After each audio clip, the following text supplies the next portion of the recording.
Alright, well, hello everyone. This video has been a very long time coming. It has probably been close to a month or so since East versus West 18. I'm just going to do some light training in the background while I'm talking about it. Yeah, it's been a super long time since East versus West training, not training, 18, the competition. And it was a really, really amazing experience. Truth be told, it could not have been better for me. I'm trying to think of where to even start. There is so much that was going on. So here, I probably can't even do this at the same time. It was at the Westin North Shore Hotel in Chicago, and first of all, good venue. The only thing I didn't appreciate about this venue was that the seats were not staggered. But I'll tell you why that wasn't a problem for me. First of all, I don't know if it's, yep, right here. This is, I got this poster while I was there.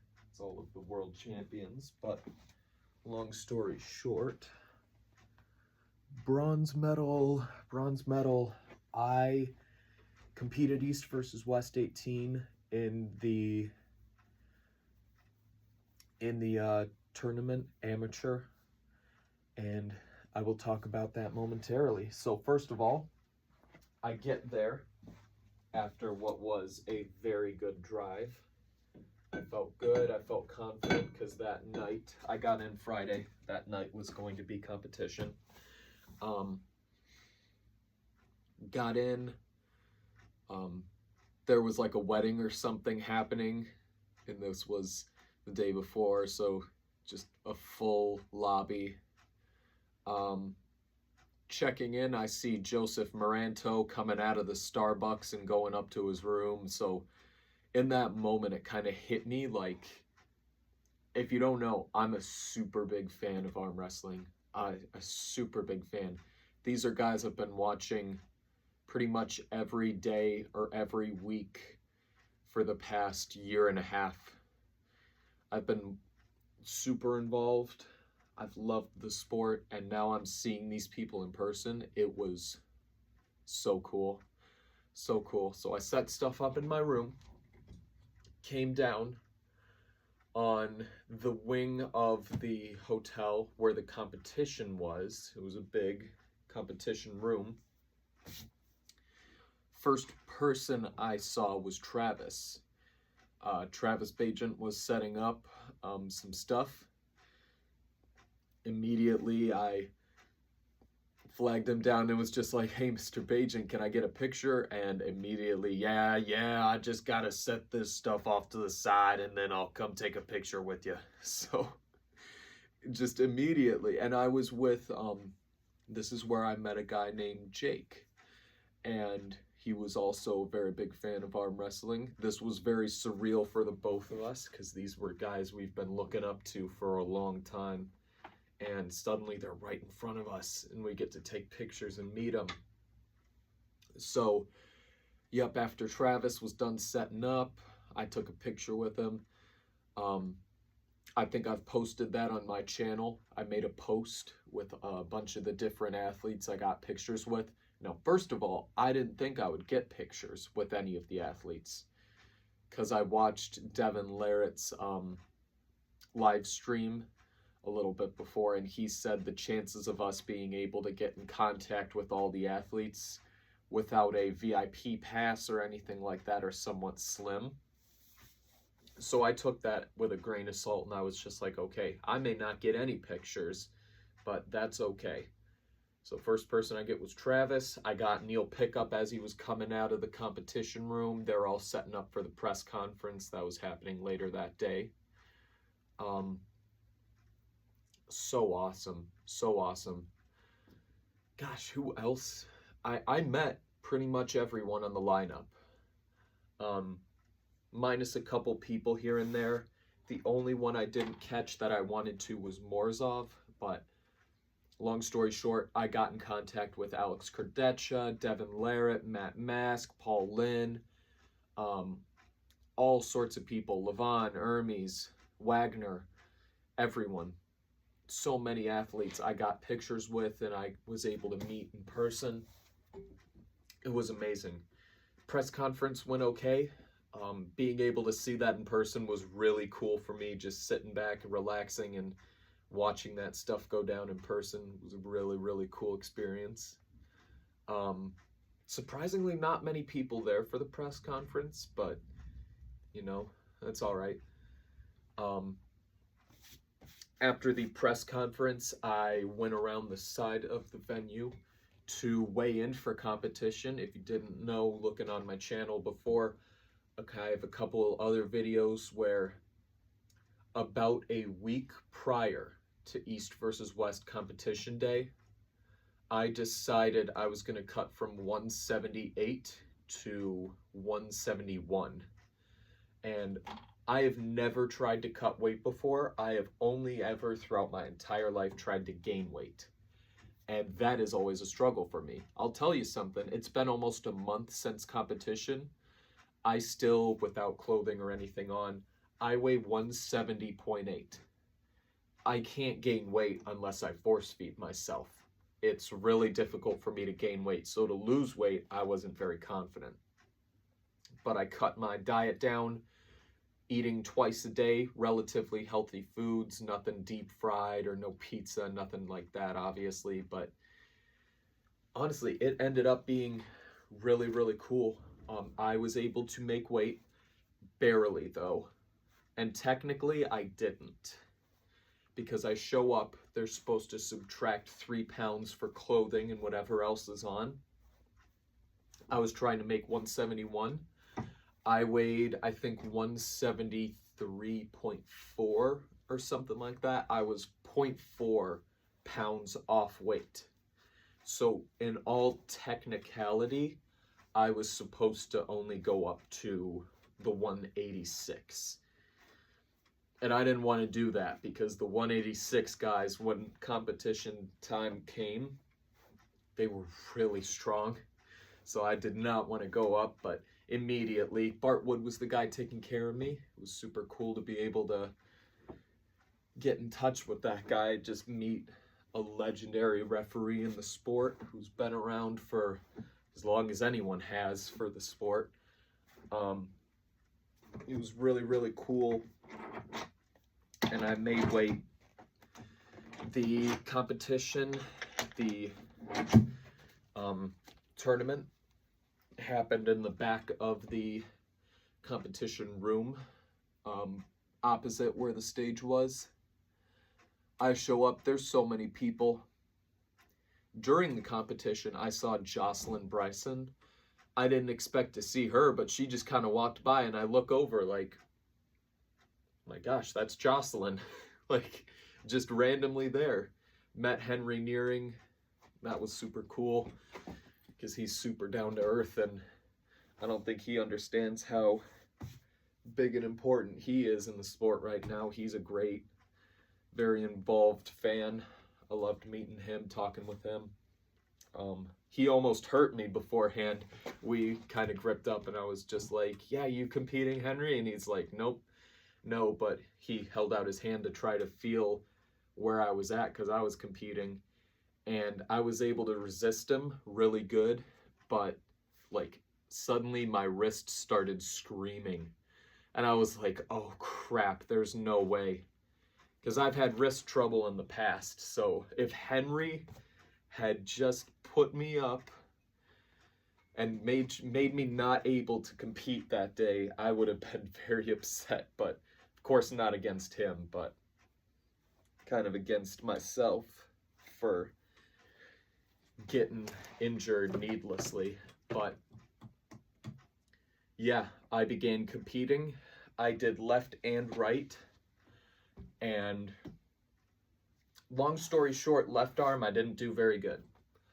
And in fact, I figured out, I think it's because I broke my wrist when I was a little younger, probably about 8 to 9 years ago. So what would happen is, oh, that's fine. So I would just get really, really close, and I would load up, and I would engage. But as soon as I engage, they immediately pull me here, and my hand gets here in this motion, where my hand is palm up rather than slightly pronated. Right here, there is a sticky point, and there's a lot of pressure built, and suddenly something right here in my wrist pops, and my wrist immediately pops open. I can feel it when I do this. There is something right here that just pops and pulls my hand open. I had multiple people who beat me come up to me afterwards and be like, hey, is your wrist okay? Like, yeah, it's completely fine. It just kind of pops open. Didn't do anything for the left arm. I got 0 wins.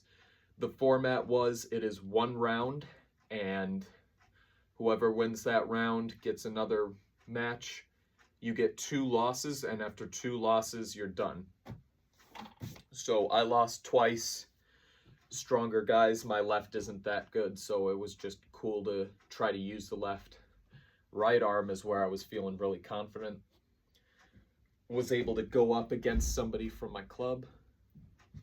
Hold on, I'm gonna take this in here. And it was really, really cool to be able to do that. Right arm is what I got that medal from. So right arm, I was able to get 3rd place overall in about 7 or 8 people. My first win was a forfeit from my opponent. They didn't show up when their name was called, so I got up to the table, and Bart came around the other side and was just like, Hudson, go ahead and pin me. And I pinned him, and he was just like, yep, winner. So I won the first one. Second one, I showed up. I'll post the video, and I engage, and the guy doesn't move. So suddenly I'm holding him in center, and you'll see in the video, I sort of realize what's going on, and then I start kind of regripping and pulling around, and then I slowly get him down, pin him, and that was a legitimate win. So I had now won 2 rounds. Went up against another guy. He flash pinned me outside of straps. I don't think I got a single match in the straps. It was all outside. That's okay.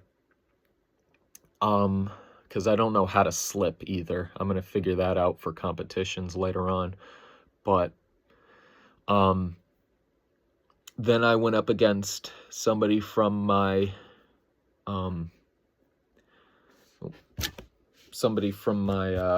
from my club back home. A bunch of guys ended up going.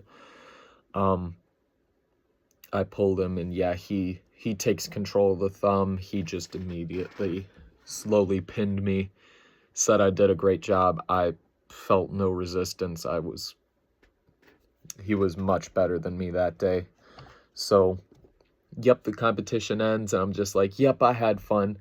I see Bart Wood going over, grabbing the medals, and I see my teammate get second. He got a silver medal. So I'm looking over like, oh, well, good for him. And then Bart grabs the bronze medal, turns to me, and starts walking towards me. Oh.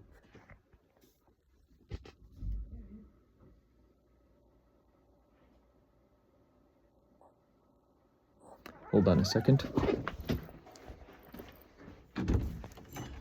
I am doing a video. What? I'm doing a video. Oh, I'm sorry. Don't worry about it. It's fine. It's fine. It's fine. It's fine. Okay, anyways.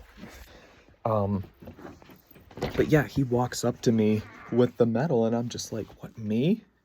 And he's like, yep, here you go. Congratulations. It was really, really cool that I didn't expect to win anything. I expected to win 0 rounds. And I show up and I medal at my very first competition, and at East versus West of all things. So, I mean, what a cool thing to be able to just show up very first competition and just win straight away. That's super, super cool.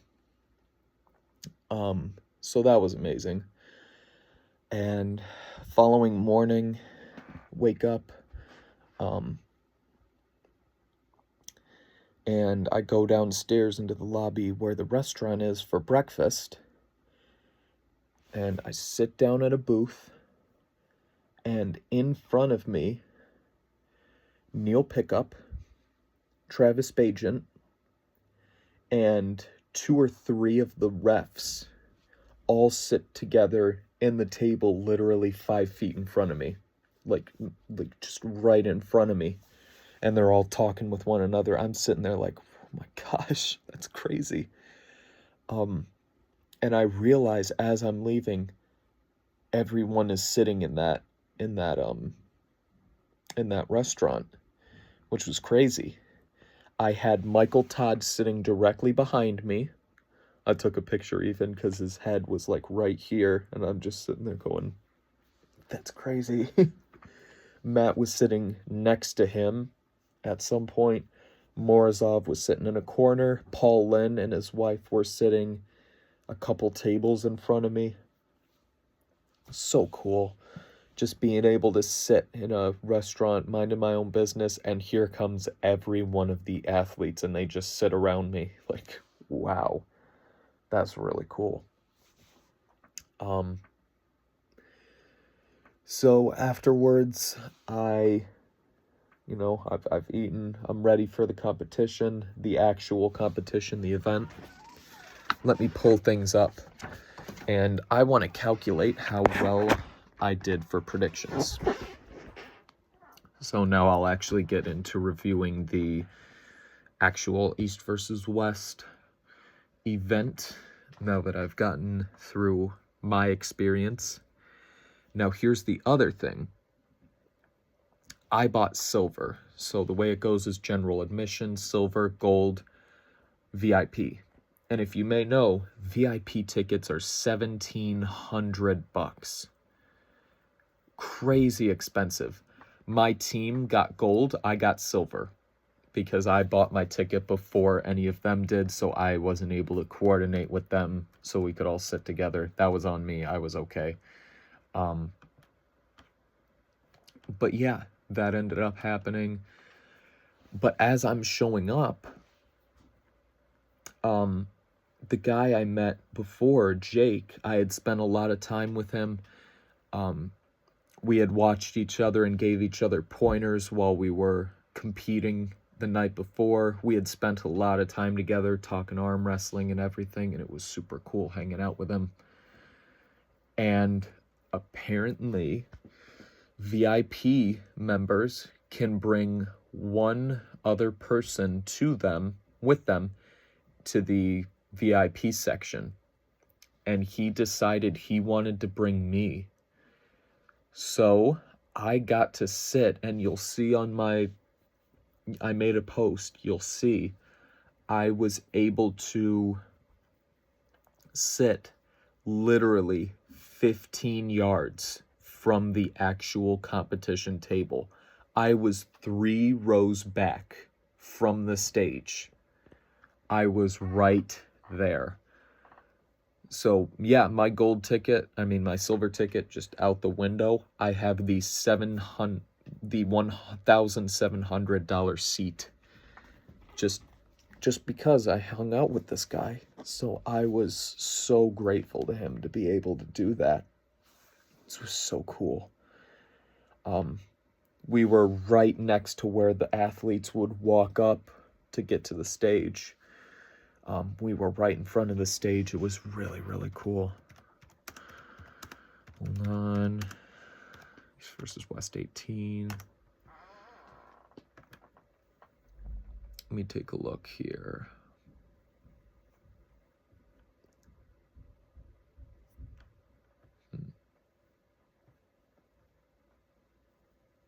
Here we go. All right. So then the competition began. Now, people in pay-per-view didn't have a very good experience. I mean, with the power outage and everything. But at the end of the day, you can't control that sort of stuff. You cannot. That is not the organizer's fault. I didn't hear any of the athletes' mics during the entire event. It wasn't a problem for me because I was so freaking close. I could hear them. I could basically hear whatever they were saying. But I was frustrated because, like, is this really East versus West 17 all over again, where every athlete has a mic, but no one's voice is being heard? That kind of upset me. But that is okay. Overall, for me, great event. Great event. We'll kick things off. Wallace Dilly and Reichard Borman. Here, hold on 1 second.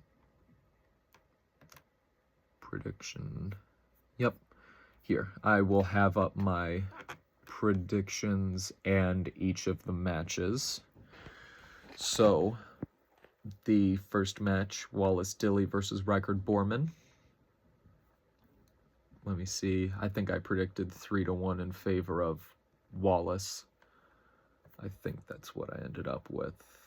Hold on. Yep, Wallace Dilly, Reichard Borman. I had Wallace Dilly winning 3-1. And it ended up being the reverse. Reichard Borman won 3-1. So there's one match I didn't get right, but that was a great introduction match for both of those athletes. And now Reichard's facing Reichard is facing Pavlo in a little bit at the Shaw Classic. I will make a video later on. I will talk about the reason why this video was so delayed is I felt it wasn't the right time to make it, considering all of the crazy stuff that was going on in the organization with Engen leaving and transfer of ownership and athletes leaving and this whole controversy. I will give my opinion on some of these things. I didn't research too deeply just because at the end of the day, there were so many videos, so many pieces of information coming out. You don't know what to trust. You don't know, like, at the end of the day, I'm a fan. If the competitions continue, I'm happy. I want to be more deeply involved, but when it comes down to all this drama and stuff, I can't do anything other than research and have an opinion. And I do have somewhat of an opinion. I will make a separate video on that. But that's why this video has been so delayed. Wallace Dilly, Reichard Borman, great opening match. And then the match that some people would agree would be the match of the night. I would agree with that too, if I wasn't such a big Matt Mask fan. But Ryan Bellinger versus Alan Ford, really good match. What was interesting, so for Reichard Borman and Wallace Dilly, I had Wallace Dilly winning 3-1, Reichard won 3-1. So my prediction, exact opposite, happened. The exact same thing happened for this match as well. I had Alan Ford winning 3-2, Ryan Bellinger won 3-2. So there's the second match I didn't get right. What a match. What a match. Alan Ford, every single round, took the hand, took control. Ultimately, they were very evenly matched. And nothing against Ryan. I just think it didn't come down to him being stronger. I think it came down to Alan Ford opening up too much as the match went on. We know Alan Ford is not very good when it comes to an endurance match. So you can see he gets here into his post, and his post at the beginning was right here. By the final round, his post was here, right? So as the match went on, Alan Ford's bicep brachioradialis, it just started failing. And Ryan did not let up. So he ended up getting the pins, taking that win. Really impressive match from both of those guys. Really impressive. Next match, Joseph Moranto, Ivan Portela. I had Moranto winning 3-2 because I had no idea what to expect from Ivan. And I love Joseph's reaction at the end, like, oh my gosh, how do I keep doing this? He is now on a 3-match winning streak. That is really impressive since his very first match to now, like, a 3-match winning streak in East versus West is super impressive. And he just got started a couple months ago. Joseph is really, really good now. I think I could see him being placed somewhere in the top 10 easily. He could take a top 10 match easily. I felt bad for Ivan because Ivan ended up losing 3-0. Coming all the way from his home country of Spain, I believe. Making his debut, looking really confident, and this kid from America shows up and just beats him really, really bad. We gotta rethink where Joseph Moranto is. He is not just a really good guy in that weight category. He is now not just a great United States arm wrestler. He is a great world level arm wrestler. Put him in the top 10, give him a top 10 match. I don't think he should go for the world title yet, but he deserves it. Really impressive from Joseph Moranto.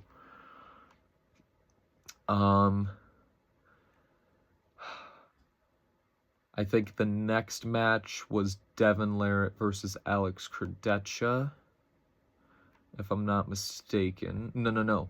Wagner Bortolato versus Pavlo Derbetabiev. I didn't know until I got there for the press conference that Pavlo was going to be substituting in for Manuel Battaglia. I had no idea, which I was frustrated about because East versus West, update your fans when things like this happen so we know what's going on. Please, update us so we can follow what's going on. Because right up until that press conference, I thought Battaglia was going to face Wagner. And suddenly, here comes Pavlo up on the stage, and I'm just sitting there like, what? When did this happen? And why did nobody tell anybody that this was going to happen? I shouldn't have to dig for information like, hey, this whole match is now rescheduled. It is a different match now. I shouldn't have to dig in all sorts of different videos and channels to try to get that information. That should be very open information, but whatever.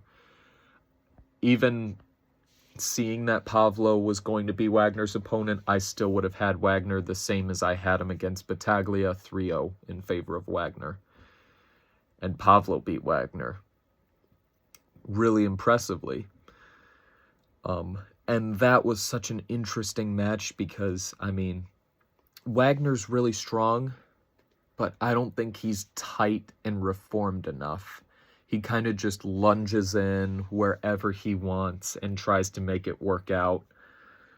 Pavlo was too precise and strong for that guy, so Pavlo ended up winning. And we saw Wagner in a king's move. At the end. Who would have thought that would happen? Really interesting. Super cool match. But yeah, Wagner won. So I mispredicted 3 of these 4 opening matches. I only got one right, and that was Joseph Moranto versus Ivan Portela. And even so, it wasn't 3-2, it was 3-0. Then I think we went to our first... Nope, we went to Devin versus Alex. And that was an impressive match. I will post my opinion for why this match is happening in a month now. Because they just fought, and now because there was a little bit of a miscall, were doing the same exact match immediately after. I don't agree with that, but I'll get into that later. But this was a super good match. Really, really, really close. Devin just ended up winning, I think, off of fouls. He looked really good in the first few rounds, but then Alex really came back and started getting into really strong positions where Devin wasn't comfortable. Devin pulling his elbow all the way off the back of the pad. Did not look comfortable at all. So Alex did really, really good, but ultimately, as I predicted, Devin won. But it took a lot out of him. It was a really close match. So that was great. And then I think we went to our first commercial break. Coming back, I think, then was Paul Lynn versus Arsen Kachetrian. I would say nothing against these two athletes, but this was the one I could feel myself getting a little bit bored with, like not involved as much, not engaged. Arsen's super talented. I don't think he's quite there yet. And I think Paul Lynn has made a lot of progress. So he is now back on a winning streak, and he looks really, really strong. Paul was actually a guy that I was so happy to meet because I was just standing in the lobby and I see him walking by with a couple people, and all I did was look at him and smile, and he faced me, walked up to me, and just started being like I didn't have to ask him for a picture. I was going to, but he broke off from the people he was talking with, went up to me and was just like, "Hey, what's your name? Where are you from?" Like, wow. It was super, super cool to be able to meet him, and just all I had to do was look his way and he came up to me. That was super cool. Awesome. I love Paul Lynn. Fia Ryzik did kind of the same thing. Sorry to go off topic here for a bit, but still, the funny thing was I went with my mom. We ended up being separate. I took up some of the bags and got situated in the room. My mom followed a little bit later, and she ended up riding the elevator with Fia Ryzik, getting to the room, telling me about it. I was so jealous because Fia is one of my favorites. I love Fia. Fia's amazing. Thankfully, I got to meet her a little bit later on, and she is just so kind, so nice. It was almost like she was just there for the event, like she wasn't even competing, because she came up to me and she was like, "Are you competing? Oh, well, that's really, really good. Good luck. I hope you do your best." Like, freaking world champion I'm talking to. Super down to earth, super nice people. If there was any takeaway from going in person, everyone here was super, super nice and open, down to earth, as if they weren't known around the world for the sport. Like, they were just normal people. It was so cool for that to happen. But anyway, I had Paul winning against Arsen 3-2, and Paul won 3-1. Or 3-0, I think. I'm not too sure. But yeah, Paul won that match. Next up was, Matt Mask versus Irakli Zirakishvili. This is what I think was match of the night, because going in, I had Matt winning 3-2. That's exactly what happened, and I did not expect that. Going into the first round, Irakli had perfect control and just slowly placed Matt's hand on the pad, like, looking at it, okay, this was a mismatch. There's nothing there for Matt to do. Then Irakli kind of did the same thing outside of strap, so he was showing he was really, really good there. And I was just thinking after round 2, like, man, I'll stick with my prediction, but Matt, I don't think Matt's got it. But then Matt won, I think, off of fouls, and we were all like, oh, Well, at least he got one round. He's kind of still in the match. And then he started winning rounds. Like, he flipped the match on its head. Things started getting a little bit heated, and was it a pin? Was it a foul? Personally, the one round where Matt thought he pinned him, it wasn't a pin. It was like that much off of the pad. He thought he pinned him. But Matt kept his elbow and hand in play, basically. He turned to the crowd and started shouting like he thought he won. But Irakli took his hand off the peg, started talking and pointing at the hands, and they called the match just, no, redo. No, Matt kept his elbow and hand in play. Irakli took his hand off the peg to argue. That should be a foul on Irakli. Don't just restart the match like, oh, they didn't know. You keep your hand in play until the match is called. You don't take it off to argue and then like, oh no, I didn't understand. That's not how it works, but apparently it is. Matt had a super impressive performance. Really, really impressive. I think that was match of the night because I did not see that coming at all. But perfect prediction on my part. 3-2 in favor of Matt. Next match was, I think, Michael Todd and Georgi Zarenov. This was a really, really cool match. I thought Michael was going to destroy Zarenov. And Zarenov got me scared for Michael for a bit there. I never thought about it that way because what Michael does is he just pronated back pressure and then just sits in his position, applying pressure, keeping consistent pressure on the hand. And then here comes Georgi ripping the hand back, climbing, ripping, and just basically shaking Michael's hand out of place. And then super fast going for the press and getting the win. Really, really impressive. Like, I did not expect that to happen. I have never seen anything like that. It almost looked like he was just shaking his hand back and forth like crazy, but what he was doing was dragging as hard as he could, and it looked like he got nowhere. Jumping forward with a regrip, dragging it backward, regrip, and he was doing it so fast and so aggressively, I think Michael was just like, what is going on? And then suddenly got pinned. Michael ended up coming away with the win, but really, really impressive from Zarenov. Really impressive. Zarenov's on a big losing streak, right and left arm, but he should not be disappointed with that performance. Michael won, but barely. That was a close match.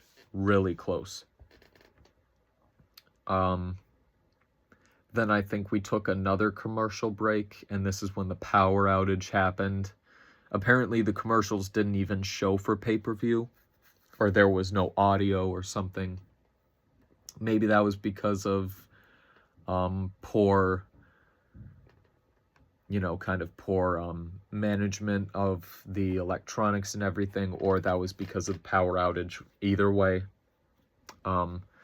coming back, we had, it was Fia Ryzik versus Ellen Yanaheim. I expected this to be in favor of Fia, and I predicted this match perfectly. It was Fia Ryzik 4-0. The thing with Fia is, if you show up against Fia and you are in any way weaker than her, she is going to run through you. She is on such a winning streak, and people are talking about Barbora is the Lavon of the women's. Like, no, she's not. Anytime Barbora has gone up against Gabby, she has barely come away with the win. She is not an incredibly dominant champion. She is the best, and there's no debating that. But when you say the Lavon of the women's division, no, she's not. Fia is the Lavon of the women's division, because they are throwing everyone at her, right or left arm, and she is beating all of them. And now she's having to go up 15 kilograms to face Sarah, because that's the only way she can have a good match, is if she goes up against the women who are 15 kilos heavier, the people who are that much stronger and everything. No one, I think Fia, if she were to stay at 70 kilograms, would go undefeated now until the end of her career. She is so strong. Right and left arm. Really impressive. Ellen looked really serious, really good. She didn't have enough for that match, unfortunately. But yep, Fia ended up coming away with the win. Next match was Artem Morozov, Alex Krejci.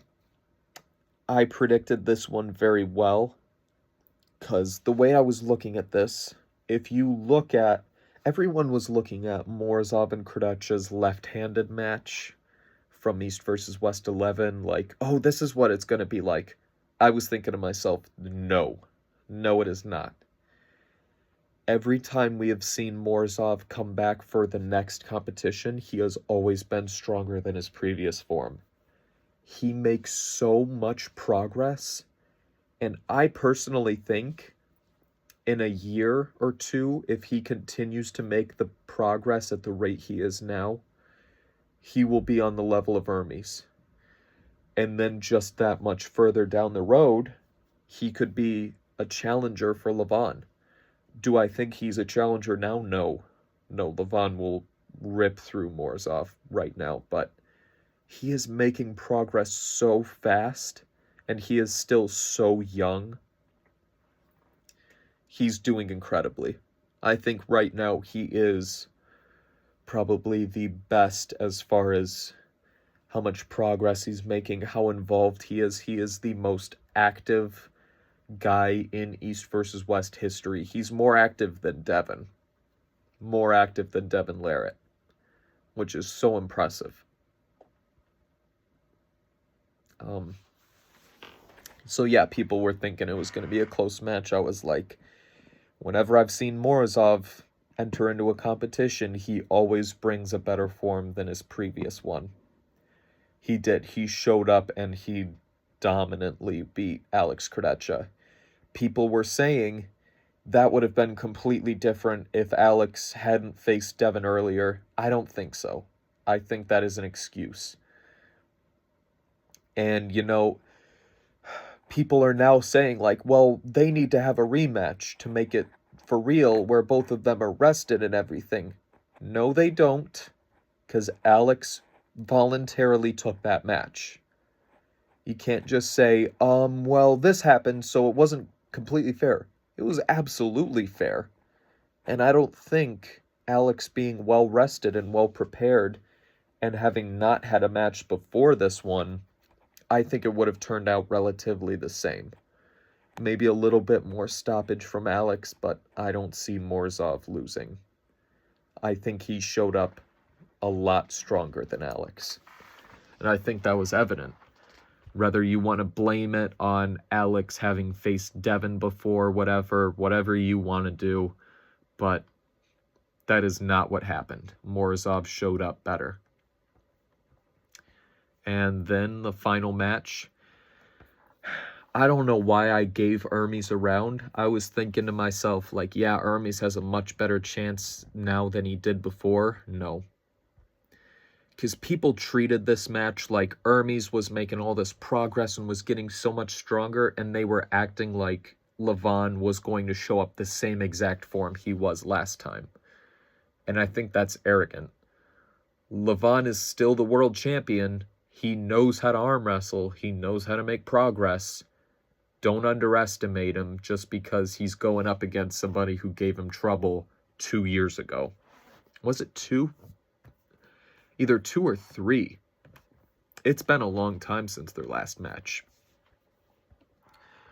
Hermes showed up better, a little lighter, which I don't know why he would do that. Why don't you just bulk up and get all the help you can get as far as weight and everything? Whatever. Levan showed up much better. And in the final round, like usually Levan goes for the flash pin, And that final round, he took his grip and slowly, fully pinned Hermes, showing like, no, there's nothing there. Levan is still the absolute champion. I don't know who can face him now. Vitaly will probably get killed. Devin will get killed. It's not looking good. Levan is just going to remain the champion, man. He is undefeated, and I think he will continue. But overall, great event. Very, very good event. Some other issues as far as like in Matt and Irakli's match, and I 100% back up. What was his name? He's my favorite ref. Gosh. I have to look him up. But there was a bit of a dispute during the Matt and Irakli match. Hold on 1 second.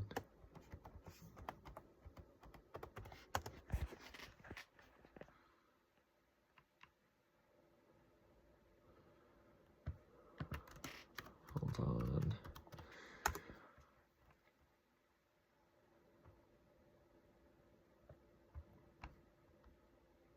There we go. So I'm looking at, okay, well, hold on.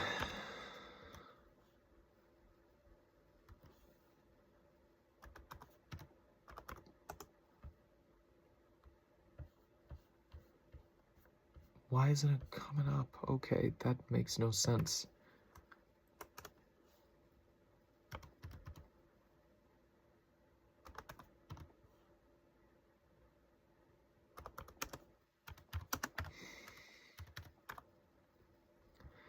Go ahead and skip ahead. I'm looking for it.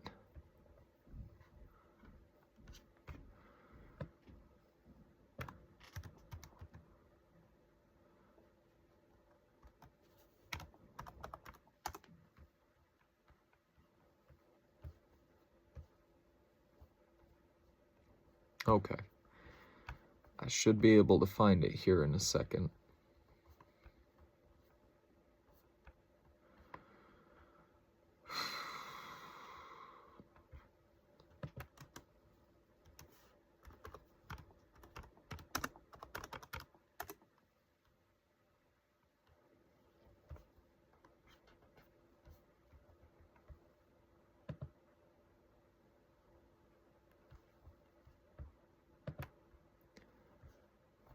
There we go. Luke Pulsher. There we go.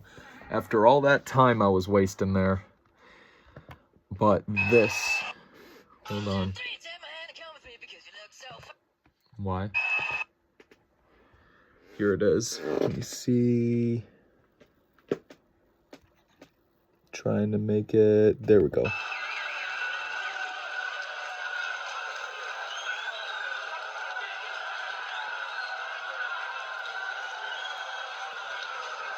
I just love that. Hopefully you can see that, where Luke is in the middle of the match and Irakli's kind of arguing like, it wasn't a pin, it wasn't a pin. Levan comes over and tries to tear the strap off. Like, Levan, I don't care who you are, you can't do that. You can't argue by coming up and trying to take the strap off during the match. You cannot do that. I don't understand why he wanted to do that. That made absolutely no sense to me.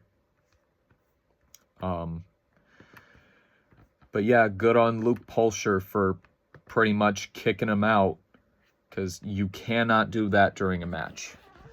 Anyway, overall, great event. Really, really cool. Probably...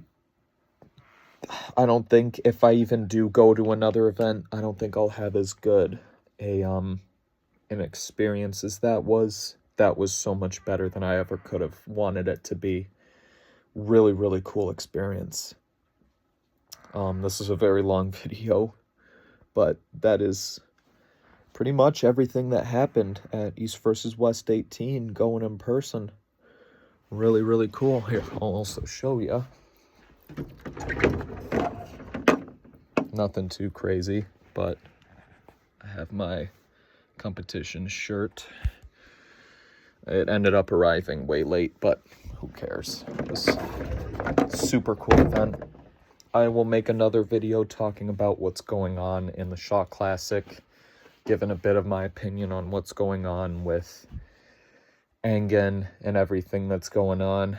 Huge controversies, but, you know, at the end of the day, we can just hope that the sport holds on. I think we have too much traction to actually lose the sport itself, so hopefully everything works out. Anyway, thank you guys for watching. If you did stick around for the whole video, I highly doubt it. Channel's kind of taken off, which I'm really happy about, so thank you guys for the support. Stay tuned, I've got more video ideas coming later. See you guys later.